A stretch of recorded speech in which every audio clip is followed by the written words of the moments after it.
Hello everyone, welcome back to another video of Mrb Pharmacist Master Stroke series, and in today's video we are going to have question from the subject biochemistry, and in this biochemistry we are having topic proteins. So let's see the first question. We are having protein contains. So basically protein is made up of, they are having like only L alpha amino acids, only D amino acids, DL amino acids, or only L beta amino acids. So basically like all natural proteins are having L configuration and they are having L alpha amino acids. So yes, A will be the right answer.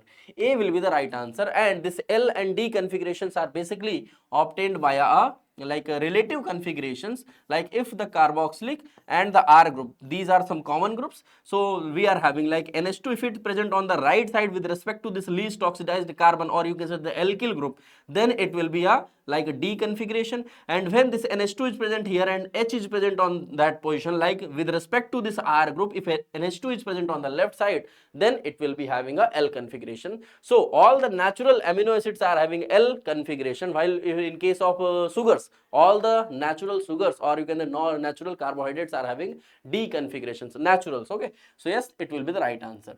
Next question we are having, the optically inactive amino acid is optically inactive amino acid, like they are not having any chiral carbons. Okay, so options are glycine. Okay, the simplest amino acid, that is glycine, it is not having any chiral carbon. Why? So basically we are having like this carboxylic H, NH2 and H. So basically this is the structure of glycine, and in this glycine we do not have any chiral carbon, so it can't be an optically active, so it is optically inactive. So yes, A will be the right answer. A will be the right answer. Like glycine, the simplest protein, is not having any of the chiral carbon, so it is an optically inactive protein.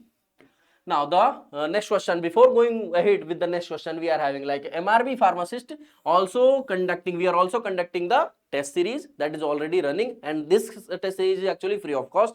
No charges are for this test series. You simply have to visit GDC classes application and enter the batch code like Mrb25. How you are going to have this GDC classes application? So simply visit the Google Play Store and download this GDC classes application, and on the batches section of that particular interface of that application, simply press on this plus icon and enter the batch code Mrb25, and you are done with this process, and then you will be forwarded to the test series batch. Next question we are having an aromatic amino acid. So aromatic amino acid, like aromatic amino acids are the amino acids that are actually having a benzene ring. So basically three amino acids like tryptophan, tyrosine and phenylalanine, these three amino acids are basically aromatic compounds. Aromatic, like no, this lysine is not an aromatic, like yes, tyrosine, okay, taurine, arginine. So what have been asked? An aromatic amino acid. So yes, we are having tyrosine. Next we are having tryptophan and phenylalanine. So these three amino acids will be having a aromatic ring on it. So yes, they are aromatic amino acids. Okay, so basically neutral amino acid like glycine, alanine, valine, leucine, isoleucine. Acidic amino acid, aspartic acid, asparagine, glutamic acid and glutamine. Basic amino acid we are having arginine and lysine. Okay, now the next we are having sulfur amino acid like cysteine and methionine, methyl thioane cysteine. Hydroxyl OH containing amino acid like serine and threonine. Aromatic amino acid phenylalanine, tyrosine and tryptophan. And heterocyclic we are having histidine. Histidine is having imidazole, like imidazole heteronucleus, and this proline is actually having pyrrolidine heterocyclic nucleus. Okay, next question we are having, an essential amino acid is in man is, okay, essential amino acid like aspartate, no, not at all, tyrosine, no, methionine and serine. So yes, this methionine is a essential amino acid. Methionine is a essential amino acid. Okay, so C will be the right answer. Essential are those that can't be synthesized by body, and you have to take it from outer sources like any of their diet. Okay, like valine, isoleucine, histidine, methionine, arginine, leucine, lysine, threonine, tryptophan and phenylalanine. These all are essential amino acids you have to consume through your diet. Non-essentials are the amino acids that are actually being formed or synthesized inside the body, and semi-essential are those amino acids that do not being synthesized during the childhood phases, but they are actually being synthesized after the adulthood, or you can say at the adult age. Yes, they are being synthesized, and they are only arginine and histidine. Arginine and histidine, these are also known as semi-essential amino acids. Amino acid are joined by, so amino acids are joined by peptide bond, hydrogen bond, ionic bond, or glycosidic bond. So yes, this peptide bond are actually the bonds that are being joined, or you can say that two amino acids are being joined with. So what is this glycosidic bond? What kind of compounds are joined by this glycosidic linkage? Comment down on the chat box. Okay, so A will be the right answer here. A will be the right answer here. Next question we are having, which one of the following is a semi-essential amino acid for humans? Semi-essential, like valine, arginine, lysine and tyrosine. So you have already seen that arginine and histidine both are actually having a semi-essential amino acids property. So yes, B will be the right answer here. B will be the right answer here, arginine and histidine. Next question we are having, which among the following is a non-essential amino acid, like lysine, threonine, serine and histidine? So which among the following amino acid is a non-essential type? Non-essential. Okay, so histidine is a semi-essential amino acid. Lysine and threonine, these two are essential amino acid, while this serine is a non-essential amino acid. Non-essential, like this is a non-essential amino acid, and it is being synthesized inside our body. So yes, serine is a non-essential amino acid. Which of the following amino acid is not aliphatic amino acid? Which is not an aliphatic means it will be having a aromatic structure, aromatic ring. Leucine, okay, it's a leucine is actually having aliphatic compound, okay, aliphatic amino acid. Valine is also aliphatic. Isoleucine is also aliphatic, but this tryptophan is actually having a aromatic structure. Aromatic structure. So yes, this tryptophan will be here, will be not an aliphatic amino acid. It will be not an aliphatic amino acid. So tryptophan is actually having a indole derivative. Okay, so it's actually indole derivative. Tyrosine and the phenylalanine both are having benzene groups, like benzene derivatives. Tyrosine is actually having a phenolic derivative. Neutral thioether aliphatic amino acid found in the protein is neutral thioether. So basically we are having a thioether. So when we talk about thioether, it's none other than methyl thio. Methyl thio. So this methyl thio actually gives the name like methyl, that is methyl and thio. So it is none other than methionine. Okay, methionine. So yes, it's C right here. It will be the right answer here. Methyl thio, that is methionine, and it's a sulfur derivative. Sulfur is known as thio. Okay, so methionine is the right answer. Except methionine, we are also having sulfur containing like cysteine. Cysteine is also having a thio derivative. Okay, so yes, it's also a right answer here. Which amino acid synthesized by adult but not synthesized by growing children? Okay, so means we are actually being asked about the semi-essential type of amino acids. Valine, tyrosine, arginine and proline. So this arginine is actually a like semi-essential amino acid. It is being synthesized in adulthood but not in the children phase. Okay, so here C will be the right answer. Now, moving to the next question, we are having Mrb Pharmacist study materials, like we are having a theory and objective books that you can have for your complete preparation of this particular examination. And for the practicing of questions, you can also join the test series that is being continuously running by JDC Classes application. And there is also a crash course that offers the classes for the these Mrb Pharmacist preparation. So you can go and check out all these in detail inside that application. Which of the following amino acid is a heterocyclic amino acid? Which of the following is a heterocyclic amino acid? Like it's serine, threonine, tyrosine or proline. So when we talk about heterocyclic amino acid, we are having like one of them is proline. That is actually having a, like we are having pyrrolidine, like a 2-carboxylic pyrrolidine. Okay, so we are having pyrrolidine 2-carboxylic acid, and it is none other than this proline. This proline is actually having a pyrrolidine ring nucleus. So it will be the right answer here. It will be the right answer here. Except proline, we are also having a histidine. That is also having, this histidine is actually having like what? This histidine is having imidazole ring. Imidazole derivative ring. Okay, imidazole ring. A ketogenic amino acid is valine, cysteine, leucine or threonine. So basically when we talk about ketogenic amino acid, it's ketogenic like valine, cysteine, leucine or threonine. So we are having this leucine this leucine, that is leucine or lysine, both are, this leucine and lysine both are like they are ketogenic. They are ketogenic. So yes, C will be the right answer here. So how you have to remember, like ketogenic will be leucine and lysine. Like when we are talking about ketogenic and glycogenic, both properties, then it will be having PIT, like we are having PIT. PITT, like phenylalanine, isoleucine, tyrosine and tryptophan. So you basically remember the PIT, and except all these 6 we are having only glycogenic amino acids, only glycogenic amino acid. Okay. Next question we are having, what property allows amino acid to act as ampholytes?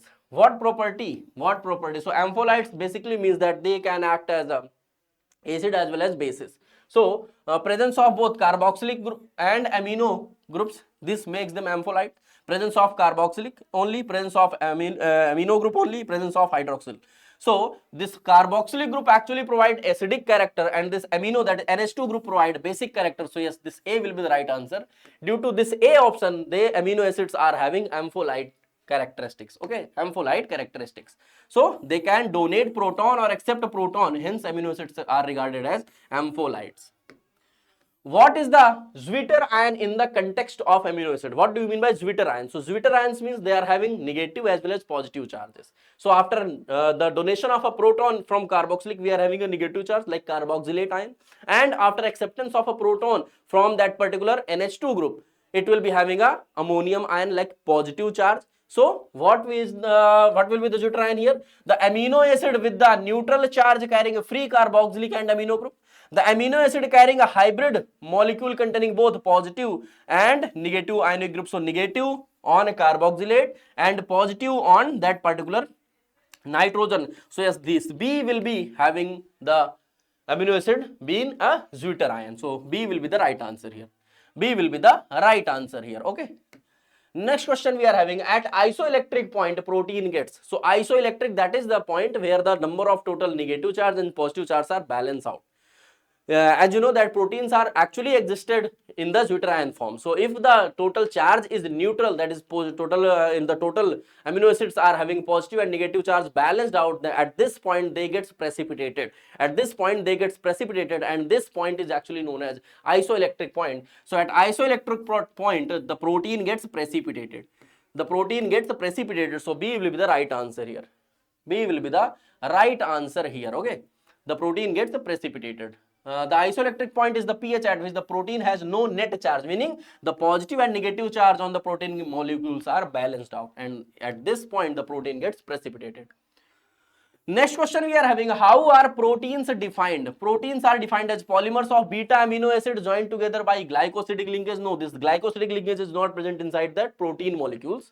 Like amino acids are not joined by glycosidic linkage. Polymers of alpha amino acids joined together with peptide linkage. Okay, so polymers of amino acid, and what kind of amino acids? It's alpha amino acids, and the amino acids are basically linked through peptide linkage. So yes, B will be the right answer. Proteins will be defined with this B option, like polymer of amino acid with peptide linkage. Peptide linkage. Casein is the milk protein. Like casein, the milk protein is a nucleoprotein, chromoprotein, phosphoprotein or glycoprotein. So as we know that the most balanced, or you can say the protein is like the present in the egg. Okay, albumin. Now this casein is the second most balanced protein containing all the essential amino acids. So this casein is none other than a phosphoprotein. It is basically a phosphoprotein. It's a basically phosphoprotein. So this C will be the right answer here, and this casein is the, you can say that the major ingredient inside that particular, or the major proteinaceous amount present inside the milk. So here it is the right answer. The major milk proteins are casein about 80% and lactalbumin, and the milk casein, that is milk casein, is a phosphoprotein. An example of phosphoprotein present in egg yolk. So example of phosphoprotein present in egg yolk. So this ovalbumin or ovoglobulin, these are egg white proteins, while this vitelline is present in egg yolk. This is present inside the egg yolk. So yes, C will be the right answer here. C will be the right answer here. Okay, vitelline is a phosphoprotein found inside the egg yolk. Next question we are having, a simple protein found in the nucleoproteins of the sperm. So simple protein found in the nucleoprotein of the sperm. It is prolamine, protamine, glutealin or globulin. So this protamine is basically a nucleoprotein that is found inside the sperm. So yes, B will be the right answer here. B will be the right answer here. Okay, they are composed of only amino acid residues, that is they are simple proteins, so it's the right answer. The protein present in hair, so what kind of protein is present inside the hairs? Is it keratin, elastin, myosin or like a tropocollagen? So we are asked about the amino acid. So when we are talking about the hair is actually having keratin proteins. So yes, A will be the right answer here. A will be the right answer here, that keratin is the protein that is present in hairs. The total number of amino acid in the human insulin, total number of amino acid in A and B chains. So basically insulin is made up of A and B chains. Okay, so A chain is actually having 21 amino acids while the B chain is actually having 30 amino acids, and this both A and B constitute 51 amino acid chain, and this is the insulin, that is activated insulin. So it is having basically 51 amino acids. 51 amino acids. So yes, A will be the right answer here. Insulin is secreted from which part of our body? Comment down in the chat box. In proteins, the alpha helix and beta pleated sheets are examples of. So alpha helix and beta pleated sheets, these are the example of primary structure, secondary structure, tertiary structure or quaternary structures. Quaternary structures basically is present in, like we know that it's present in heme. Okay, so this beta pleated sheets and the alpha helix is the example of secondary structures. Okay, so it will be the right answer. Which sequence is detected by Raman-Chandran plot? Which sequence is detected by Raman-Chandran plot, that is carbohydrate, amino acid, proteins or enzyme substrate in interactions? So basically Raman-Chandran plot is used for the detection, for the sequence detections of proteins. So yes, C will be the right answer here. Sequence. Okay, so it will be the right answer here. Okay, made a significant contribution understanding the spatial arrangement of polypeptide chains. So yes, it will be the right answer here. The following protein or polypeptide has a quaternary structure, like which what will be? Chymotrypsin, hemoglobin, insulin or myoglobin. So we have been asked about the quaternary structure. So this hemoglobin basically having quaternary structures. Hemoglobin is actually having a quaternary structure. So yes, B will be the right answer here. Like some of the proteins are composed of 2 or more polypeptide chains referred to as subunits. The spatial arrangement of these subunits is known as quaternary structure, and it's basically present in like hemoglobin, creatine kinase, lactate dehydrogenase. Next question we are having, which of one of the following amino acid is the most effective contributor of protein buffer? Is it alanine, glycine, histidine or arginine? So when we are talking about the protein buffer, so this buffer actually is made by, or you can say that this buffer making is responsible due to the presence of proton acceptor as well as like proton donor groups, and this is basically present in histidine. Like the histidine is actually having imidazole ring, and this imidazole ring is having one of the nitrogen with attached to nitrogens. Like this is a imidazole structure, imidazole. The nitrogens present at 1 and 3rd. Okay, so this is imidazoline, imidazolidine, like it's a saturated thing. Now this proton can be donated, so it's a proton donor site, and now the lone pair of this nitrogen can have acceptance, proton acceptor site. So due to presence of this, we are having buffer, the protein buffer. So this histidine will be the right answer here. This histidine will be having the right answer here. So basically histidine is particularly effective protein buffering because of the side chain containing an imidazole group which can accept donate proton, that have the tendency to accept protons and donate protons. In peptide chemistry, phenyl isothiocyanate is used. So basically this phenyl isothiocyanate is also known as Edmonds reagent, and this Edmonds reagent is basically responsible for the responsible for the identifying the N-terminal residue. It is basically responsible for the identification of the N-terminal residue inside the protein peptide chain. Okay, peptide chain. So yes, B will be the right answer here. B will be the right answer here. All right. Phenyl isothiocyanate, also known as Edmonds reagent, is used to identify the N-terminal residue of a peptide chain. Now, next question we are having: which reagent did Sanger use to detect the structure of insulin? So, for the structure of determination of insulin, Sanger used the reagent, like he used phenyl isothiocyanate. No, it's Edmonds reagent. 1-fluoro-2,4-dinitrobenzene. Yes, this is also known as Sanger's reagent. This is also known as Sanger's reagent. Sanger's reagent. And yes, this 1-fluoro-2,4-dinitrobenzene, that is also known as FDNB, is basically used by the Sanger for the determination of the insulin structure. And yes, this is also known as FDNB, or you can say that Sanger's reagent. Sanger's reagent. So B will be the right answer here. B will be the right answer here. Like Sanger used 1-fluoro-2,4-dinitrobenzene to determine the insulin structure. Insulin structure. FDNB basically, or specifically, binds with the N-terminal amino acid to form dinitrophenyl, that is DNP derivative of peptide. On hydrolysis, DNP amino acid N-terminal and free amino acids from the rest of the peptide chains are being hydrolyzed. Burette reaction is specific for burette reaction. So burette reaction is basically used for the proteins, and this burette reaction is specific for CONS, that is a peptide linkage.